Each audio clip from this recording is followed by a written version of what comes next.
আসসালামু আলাইকুম ভাই। ওয়ালাইকুম আসসালাম। ভাই কেমন আছেন? জি আলহামদুলিল্লাহ অনেক ভালো আছি। আপনি ভালো আছেন? আলহামদুলিল্লাহ ভাই, আপনাকে আজকে অনেক অনেক খুশি লাগতেছে। কারণ কি ভাই? অনেক অনেক খুশি লাগতেছে, কারণটা হচ্ছে আমাদের দেবিদ্বারের হাসনাত আব্দুল্লাহ ভাই, হ্যাঁ হ্যাঁ উনি ওই এলাকার জনগণ একটা যোগ্য মানুষ সংসদে পাঠাইছে। হ্যাঁ, ত্রয়োদশ জাতীয় তার নির্বাচনে তার প্রমাণ হিসেবে সে এক মাসে যতগুলা কাজ করছে, যতগুলা কাজের বর্ণনা দিছে, একটু দেখেন আমাদের কি কি রাস্তাঘাট চলছে। চলো আমরা একটু দেখি।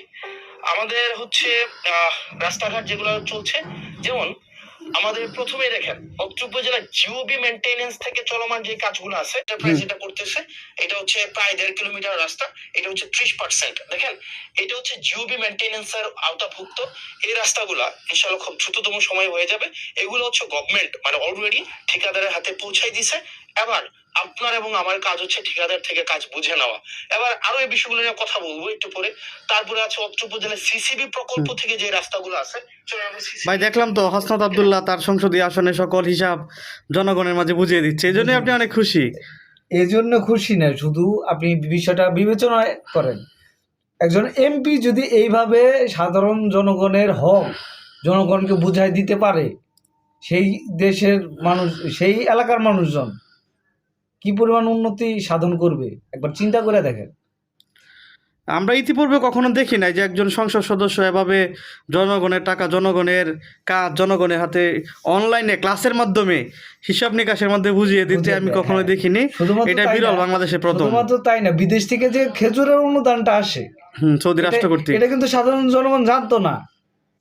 তাহলে এই অনুদানগুলো এই তো পূর্বে এসেছে, সেই তো পূর্বের খেজুরের হিসাবগুলা কোথায় গেল? নিশ্চয়ই অন্য কোনো ইয়ার পকেটে চলে গেছে। এই কারণে আমি একটু খুশি যে আজকে সে বড় সড় আকারে মানে সকল বাকি 299 আসনের এমপিদের, হ্যাঁ এমপি মন্ত্রীদের বিশাল আকার একটা বাস দিয়েছে, একটা মানে শিক্ষা শিক্ষা। তারা যাতে, হ্যাঁ আমার মনে হয় কি হাসনাত আব্দুল্লাহর মতো যদি বাকি 299 আসনের সংসদ সদস্যরা এভাবে জনগণের টাকা, জনগণের সম্পদ বুঝিয়ে দেয়, তাহলে দেশ ভবিষ্যতে আমরা মনে করি যে অনেক দূরে গিয়ে যাবে ইনশাল্লাহ।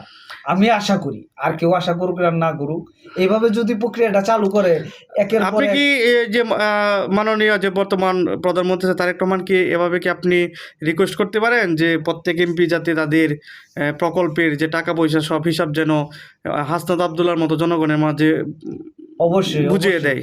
অবশ্যই আমি তারেক রহমানকে রিকোয়েস্ট করব এটা, যে উনি আমাদের চ্যানেলটি